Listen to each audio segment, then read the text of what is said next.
Now that Pete Alonso is back, what is the ideal batting order for the New York Mets in 2025? I'll give you my take on today's show.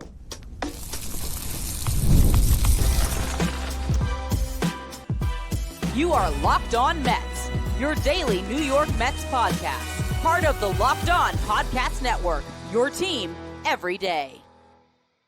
Hello to all you amazing Mets fans. You're watching Locked On Mets, part of the Locked On Podcast Network, your team every day. I'm your host, Ryan Finkelstein. If you want to find any of my work, follow me on X at Finkelstein Ryan. You can also find some of my writing at justbaseball.com, where I work as the managing editor.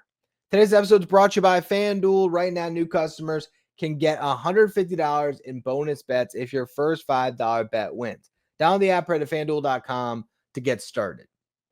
As we look towards the 2025 season, the Mets lineup just got a lot better. Of course, earlier in the offseason, they signed Juan Soto, and now they've brought back Pete Alonso, giving you a left-right combination of power bats to plug into the middle or the top of your lineup that really could do big things this season. Obviously, Francisco Lindor is coming off a great year. You have Mark Vientos off a breakout season, and Brandon Nimmo is going to be an everyday player for the Mets. Those are the five guys that I feel like we could pretty much pencil into the lineup and say they should be in there, barring injury, 150 plus times this season. Those are the guys that you are really banking on. So the question is, 1 through 5, how do you line things up? I think everybody has pretty much assumed since Juan Soto signed that the Mets were going to go with Francisco Lindor batting first and Juan Soto second. Lindor batting leadoff is the obvious choice because he took off last season once he moved into that leadoff spot. Now, if you wanted to make an argument for Brandon Nimmo to bat leadoff, I would say individually that probably is still the best place for him. It's where he spent a majority of his career. It's probably where he's most comfortable. And then you could, if you wanted to, go with Lindor second, Soto third, or you could bat Soto second, Lindor third. I just don't see the Mets moving Lindor off of leadoff considering how good he was in that spot. So then you'd say, okay, well, Juan Soto's going to bat second, right? I wouldn't go there immediately because I think there is a way the Mets can structure this lineup that is better for some of these other hitters by having Juan Soto bat third instead of second. I want to start with the guy that's going to bat behind him. When you read the reports about getting Pete Alonso to re-sign, it feels as if it's almost been promised to him that he's going to start the season batting behind Juan Soto. And when you think about the concerns that were expressed when Juan Soto signed, really one of the only things he was worried about or wondering about was who's going to bat behind him. He just had the best protection in all of baseball. Aaron Judge had a career season with that slugger batting behind him. I think Juan Soto would prefer Pete Alonso over a Mark Vientos behind him, over a Brandon Nimmo behind him, over even Francisco Lindor behind him, because I think Juan Soto would have great respect for the power numbers that Pete Alonso has put up throughout his career. So it does feel like those two guys are going to be stapled together. And with that said, if Soto's batting second, Pete Alonso's batting third. Is that the best place for Pete Alonso? Throughout his career, Alonso has been a cleanup hitter primarily. 509 games batting cleanup, 150 batting third, 135 batting second. Over half of those games took place in the 2019 season when he was a rookie. And that's actually his best spot by the numbers, but only because he was amazing as a rookie. If you really look at it, though, cleanup has been a better spot in the lineup for him than batting third. If you look at his career, Pete Alonso has an 851 OPS as a cleanup hitter, 807 OPS batting third. Alonso is your prototypical cleanup hitter. I really feel like that's where he's at his best. But are you really going to rob Juan Soto of at-bats so that Pete Alonso is in a more natural fit? Here's my thing. While you could say, get Soto up to the plate as much as possible, how many at-bats would he really lose batting third instead of second? Last year, the two-hole hitter for the Mets got up 745 times. The three-hole hitter got up 723 times. Year before, it was also about a 20 plate appearance difference. So you're talking about robbing Juan Soto of 20 at-bats. And I get that idea that you want Juan Soto in the box as much as possible, but then theoretically bat him leadoff because he'd get 20 additional at-bats. But you don't want him batting leadoff because you want to have someone like Lindor up there. You want a runner on base when Juan Soto comes up potentially. How would Juan Soto feel about going into the 3-hole? Well, if you look at some of the comments he made last year, he actually preferred batting third until he got to the Yankees. Because as he said, in February of last year, hitting third is where I've hit my whole career. Hitting second was new for me. I'm still learning from it right now. I'm learning and trying to get it clicked in. I think it's going to be fine this year. And it certainly was. He had a career year batting second. But as he explained a little bit more, he usually felt very uncomfortable batting second for the Padres. It just did not feel natural to him. Batting third would be a natural fit for Juan Soto. It's just the game has moved away from your best hitter batting third. Your best hitter now bats second. I don't think you have to do that, though. I believe that Juan Soto is going to be just as good batting third as he would be batting second. I think Pete Alonso would be better batting fourth. What this is really about for me, though, is who's batting in front of Juan Soto. I think that could change everything. And ultimately, I believe that by batting Lindor first, Soto third, Pete Alonso fourth, and Brandon Nimmo fifth, you would have all these different hitters in their most optimal positions outside of maybe Soto getting some extra at bats, batting second. But if we're really talking about this, how many times is that at bat that he's missing a consequential one? How many times would Juan Soto be standing on deck while somebody else makes the final out? Might happen once in a season. If you're unlucky, maybe it would happen a couple of times. But I believe that the best bet for the New York Mets is to bat Juan Soto third because it would allow Mark Vientos to slide into the 2-hole. I want to explain why this would be a very optimal situation for the young slugger. We'll go through that in just a minute. First, though, a quick word from our sponsors.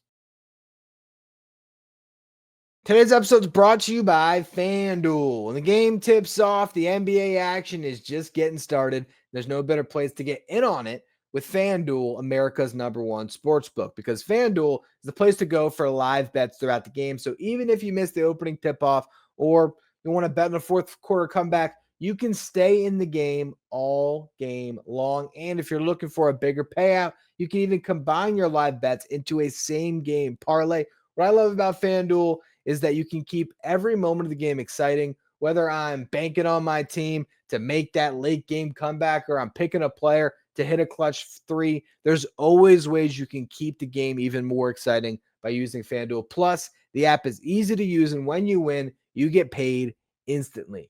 Right now, new FanDuel customers can get $150 in bonus bets if your first $5 bet wins. Just visit FanDuel.com to join today. That's FanDuel.com for your shot at $150 in bonus bets. Make every moment more with FanDuel, the official sports betting partner of the NBA.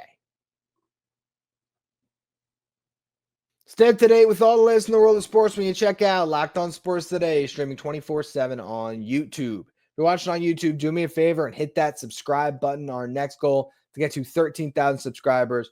Appreciate all of you who continue to subscribe. All right, so let's talk about this lineup a little bit more. Mark Vientos batting second is probably a unique take, but I actually think this makes a lot of sense for the Mets this year. And here's why. I think that Mark Vientos stands to gain more than anybody else from Juan Soto's protection. You bat Francisco Lindor, leadoff, Juan Soto second. Are they going to pitch any differently to Lindor with Soto standing on deck? The beginning of the game, not necessarily. Now, in a big spot, sure, they would prefer to attack Lindor than Soto. But I don't think Francisco Lindor needs Juan Soto's protection to have a good at-bat. I think Francisco Lindor has all the discipline in the world where if they're pitching around him to get to the guy on deck, he'll take his walk. And if they're pitching in the zone, I think he'll attack when needed. Mark Vientos has an approach that's obviously not as refined as a guy in Lindor that's been in the league for a decade. Mark Vientos has one trait that carries above all else, and that's obviously his power, but particularly his ability to crush heaters. If Juan Soto is hitting behind Mark Vientos, there's a good chance he might see some more fastballs. Because let's say Lindor leads off the game with a double and first base is open, or if Lindor draws a walk, steals second. Now you're pitching with Mark Vientos up, runner on second base, nobody out, and you're staring at Juan Soto on deck. The last thing you want is to walk Mark Vientos and put two runners on with nowhere to put Juan Soto, with, mind you, Pete Alonso behind him. So then in that spot, you're looking at a young hitter. Like, if I can locate my pitch, I'll be fine. And you might attack in the zone a little bit more. And Mark Vientos can do damage in those spots. Last year, you talk about hitting fastballs, Mark Vientos had a 329 batting average against and a 620 slugging percentage. 18 of his 27 home runs came on fastballs. So as we get back to that question, what would you rather do? Give Juan Soto 20 additional at-bats throughout the entire season? Or how about giving Mark Vientos 600 at-bats with Juan Soto standing on deck? 600 at-bats where he might get that additional fastball, where a pitcher is sitting 3-2 and they got to decide, do I throw that slider away that he has a chance at swinging through, or do I throw that fastball in the zone? Or even better, I don't want to say even better, but we're even trying to locate that breaking ball in the zone. And guess what? When you're trying to throw a breaking ball for a strike, there's a chance you hang it. And Mark Vientos can do damage there as well. So I'm just looking at that situation and thinking about how many times Mark Vientos might be in that spot where he's in a hitter's count, whether it's a full count, whether he's up 3-1, whatever it is. And the pitcher is looking at Juan Soto behind him saying, man, I really don't want to lose this hitter. And then all of a sudden, you throw a pitch in the zone and it's 2-0 Mets before Soto even gets up to the box. I think for Mark Vientos in particular, I would really love to see what it looks like to have Juan Soto hitting behind him. And again, batting Soto third is a spot that he spent a majority of his career. He's very comfortable batting third. Pete Alonso has spent a majority of his career batting cleanup. He's very comfortable there. We saw Francisco Lindor last year batting leadoff. Yes, Mark Vientos, I don't know how much he batted second in the minor leagues. I'd have to go back and really look at it. But for my money, to have Vientos batting second with Soto behind him, I think you're going to get the best possible season out of Mark Vientos. And then I think it then puts everybody in their natural position. Lindor naturally in the leadoff spot, Soto third, Alonso fourth. Nimmo fifth, I also think, is a really good spot to put him, because Brandon Nimmo doesn't have to bat cleanup if you want to split up the righties. That's the other thing. I've seen a lot of people throw out lineups where it's Lindor 1, Soto 2, and then also they're putting Mark Vientos third and Alonso fourth. I've seen that a bunch, or I've seen the inverse, where you have Alonso third, Vientos fourth. I would not want to stack those two hitters together. They're too similar. You know, if Lindor and Soto have gotten on, and then all of a sudden I got Pete Alonso up with Vientos behind him, I might be able to get two quick strikeouts there, throwing some sliders out of the zone that those guys chase, and now I got 2 outs and I'm facing Brandon Nimmo. I like the idea of splitting up Alonso and Vientos. But if you're going to split them up and you're going to bat Soto in the 2-hole, that means that Brandon Nimmo is your cleanup hitter. And the funny thing about that is that was the one thing that a lot of fans didn't want when Pete Alonso was unsigned. This idea that they're going to have to roll with Vientos third and Nimmo batting cleanup. Now, granted, yes, you could stack Alonso and Vientos. I just feel like it's better to stick a lefty in between them because of their similarities. It lengthens the lineup. So in this case, the lefty you put in between them is Juan freaking Soto, who gives Mark Vientos the ultimate protection. Alonso protects Soto, and then you have Brandon Nimmo batting fifth. And what's going to happen most of the time? If Brandon Nimmo comes up in the first inning, he's likely coming up in an RBI situation, which is great because he really thrived in those spots last year. Maybe you have a situation where Pete Alonso didn't come through. Well, now you got Nimmo coming behind him to maybe knock in those runs. If you go through the first inning and one guy gets on, but you don't get anything going. 4 guys come to the plate. Well, now Brandon Nimmo, bad leadoff in the second. Not a bad way to turn over, that middle of the lineup and get to the bottom part of the lineup to try to get right up to the top again. To me, going 1 through 5 with Francisco Lindor, Mark Vientos, Juan Soto, Pete Alonso, Brandon Nimmo is the best way to optimize all 5 guys in that lineup. I think if you bat Soto second, you're going to get an unnatural fit where Alonso's batting third instead of fourth. Not ideal. Where Nimmo's batting cleanup, and I don't think he's a cleanup hitter. And now Vientos is batting fifth. I like the idea of going with this other route where you, for one, stack your top 4 home run hitters as well. That's another thing to think about. Because if the Mets are going to have 4 guys get to 30 home runs this year, I think there's a distinct possibility that happens. It's Lindor, it's Vientos, it's Soto, and it's Alonso. And then Nimmo bats fifth.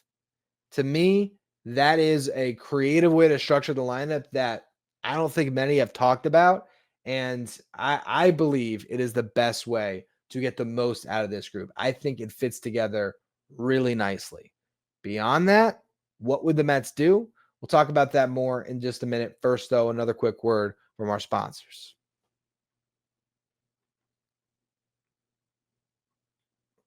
If you're an everyday listener of the show, make sure you become a Locked On Mets Insider. This is our texting service where you get updates from me anytime news breaks from the Mets. You can ask me questions anytime. You can also take part in our Locked On Mets signed photo giveaways. If you want to be a Locked On Mets Insider, find the link in the episode description. Go to subtext.com/LockedOnMets.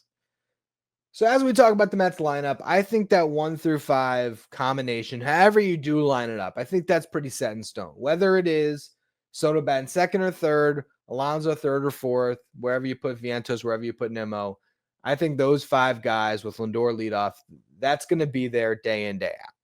So what do you do for the bottom half of the lineup? The 6th spot of the lineup, I mean, it's going to change a lot. Okay, the bottom part of the lineup is usually a lot more in flux than the top of the lineup. But I think it is interesting to talk about what a 1 through 9 would look like. And to me, I would say that Jesse Winker is the obvious fit to bat 6th. But again, to go against the grain, I do wonder if the best lineup of the Mets that they may get to at some point is actually batting Francisco Alvarez 6th, Winker 7th. What does that do if you're looking at a group of 3 hitters? I like the idea of Nimmo's on-base ability and then Francisco Alvarez's power right behind him. And then if you get through, and let's just say you go 1 through 6 in the lineup, no one gets a hit. Start the top of the 3rd inning. Jesse Winker's on-base prowess is right there for you, batting 7th. Or it's Starling Marte.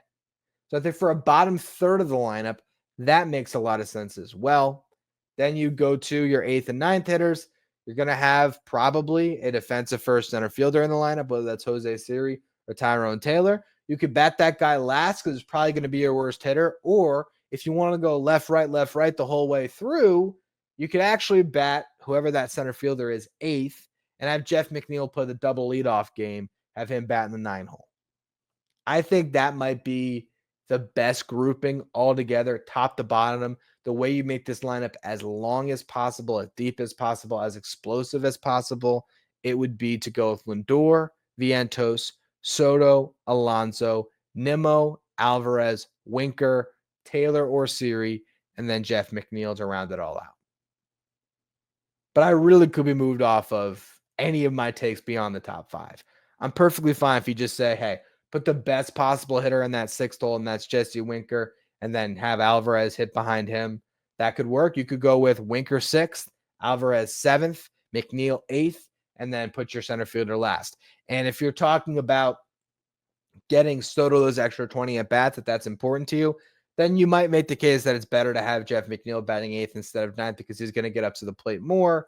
And whoever's batting 9th, whether it is Jose Siri or Tyrone Taylor, that's the guy you want to get the least amount of at-bats. So again, I don't have any really hardcore take on the bottom 3rd of the lineup. I think you're going to get some combination that's going to have McNeil, a defensive first center fielder, and then probably Alvarez to start in the beginning of the year. And I think that DH platoon of Winker and Marte likely slides into that top 6. So that's the top 2/3 of your order. But again, they're going to move those guys around a bunch and see what fits. And I think they might do the same thing with the top of the lineup too.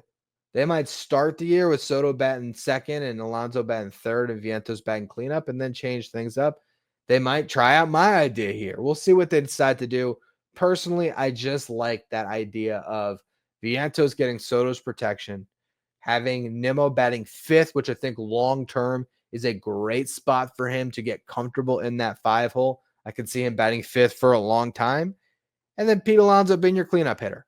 And you know what? If Alonso walks after this year, Mark Vientos might assume that position at some point. And who knows? If you added another top bat, that might be the person that bats third. You'd slide Soto up. You never know how things change in the future. But right now, that's what I like. But I'd love to hear if you think I'm wrong. If you have a better lineup, throw it in the comment section if you're watching on YouTube. To close out the show, though, I did want to talk briefly about the idea of trading Starling Marte, because I saw a story go up about it. It was Pat Ragazzo, Sports Illustrated, talking about this idea of maybe the Mets still consider moving Marte. I don't know where the home is. And I was actually, going to talk about this as the topic of the show today originally. I was planning on doing a show where I broke down whether it made sense to trade Starling Marte to re-sign Jose Iglesias. I actually pulled it on Twitter today, and 52% of the audience, or 52% of my followers on social media, liked Iglesias over Marte. And the reason why I pinned the question like that is because I think to get Iglesias on the roster, but to keep a spot open for your young players, you'd have to clear Marte, and then Iglesias could be part of that pseudo DH platoon, but instead of having Iglesias DH with Jesse Winker, you'd have Mark Vientos or Juan Soto DH. You'd add another defensive first guy on the field with Iglesias playing second or third. You could put a couple of outfielders out there with the defensive prowess if you wanted to play both Jose Siri and Tyrone Taylor versus lefties. You could do that with Soto DHing. It would open up a lot of different combinations for the Mets by clearing Marte, who at this point is a below average defensive right fielder who can't really stay on the field. Now, I think in a DH platoon, he should stay healthy. And the more I look at it, the more it still makes sense to keep Marte, especially because I do not see the landing spot. And that was the hang-up that ultimately had me sort of cancel that topic of the show today, because 2 of the 3 teams that I was looking at previously filled their spot in the corner outfield.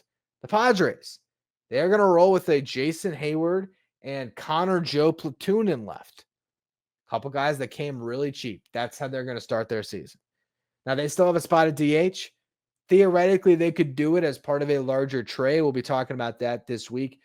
Are the Mets going to get in on Dylan Cease? Are they an ideal trade partner for the Padres still? Even if it's not Dylan Cease, you can look at a couple of their relievers who are making some money. I look at Robert Suarez, their closer, and think, man, plug him in the back end with Edwin Diaz and AJ Minter. The Mets bullpen could be absolutely insane.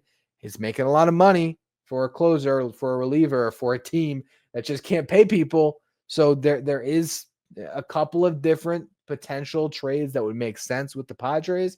But Marte going back, I don't think it makes a lot of sense anymore with the 2 signings they just made. Now, another fit I thought was returning Starling Marte to where he began his career with the Pirates. But they have filled that spot, signing former Met Tommy Pham. So now they have an outfield where they got Brian Reynolds in one corner and Tommy Pham in the other. Doesn't really seem like there is a place for Starling Marte because Andrew McCutchen, his former teammate, is the DH. Center field, they're going to roll out O'Neill Cruz in center this year instead of at shortstop. So now they're off the board. The one team that makes sense, a trade already broke down at the winter meetings. The Mets were rumored to have a deal in place, not in place. They were trying to get a deal done with the Royals where they would have acquired Hunter Harvey in exchange for Marte and some salary, but talks broke down. Now, they theoretically still have that spot available in the outfield. They are pretty thin out there. They're going to be running out Hunter Renfroe and MJ Melendez. Melendez is a guy that hasn't established himself in the big leagues just yet as an above-average hitter. He's not a good defender. Hunter Renfroe, a little bit older along, not quite as old as Starling Marte, but he had a rough year last year. So that's still a fit. I just don't know if the Mets are going to eat the salary to move him because at this point, there is a clear role for Starling Marte on this roster, and that is the right-handed half of a DH platoon. Now, how happy is he to only play against lefties? That's a story for another day. And you know what? Maybe he is really unhappy with that, and you might be able to accommodate him, move him elsewhere, sign a Mark Canha, whether that's to a guaranteed deal or a non-guaranteed deal, sign Jose Iglesias. You could do some things where you get other guys that could fill that right-handed half of the DH platoon. And remember, you always can get flexible with the DH, have a Soto or a Vientos in there, and then try to get another, infielder potentially in the lineup if you wanted to, Iglesias being top of mind. So it's something to think about for sure. But the fact that a couple of those teams fell off, and also the more that I really looked into it, it just doesn't make a ton of sense at this stage to eat a bunch of money on Marte instead of just keeping him so that you can get a marginal upgrade at best with Iglesias. Iglesias hit over 400 against lefties last year. I don't think he's going to do that again. Now, he was great in that clubhouse, and if the Mets really feel like they need him back, maybe you just sign him outright and you don't leave a spot for the kids to grab in spring training. And you start the season with Brett Beatty, Ronnie Mauricio, and Luis Angel Acuna all in AAA, and you wait till an injury opens up an opportunity. The Mets could still do that. But at this point, I think they're best served sort of keeping the roster status quo and having Luis Angel Acuna grab that backup shortstop and utility infielder role that went to Iglesias last year.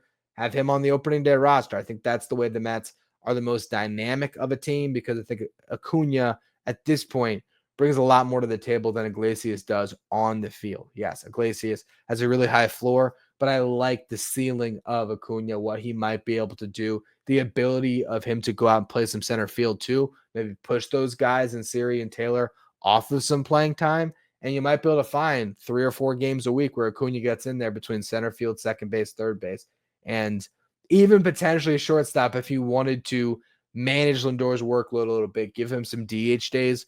You could do that if you have a guy like Acuna on the roster. So that's where I'm at with Starling Marte. I ultimately think they keep him, and I think that this roster at this point is pretty much set when it comes to the position player group. I don't imagine there's any additions outside of some minor league signings with invites to camp that's the best you're going to look at this point. I'd still be very intrigued by Mark Canha coming into that type of a deal, but we'll see.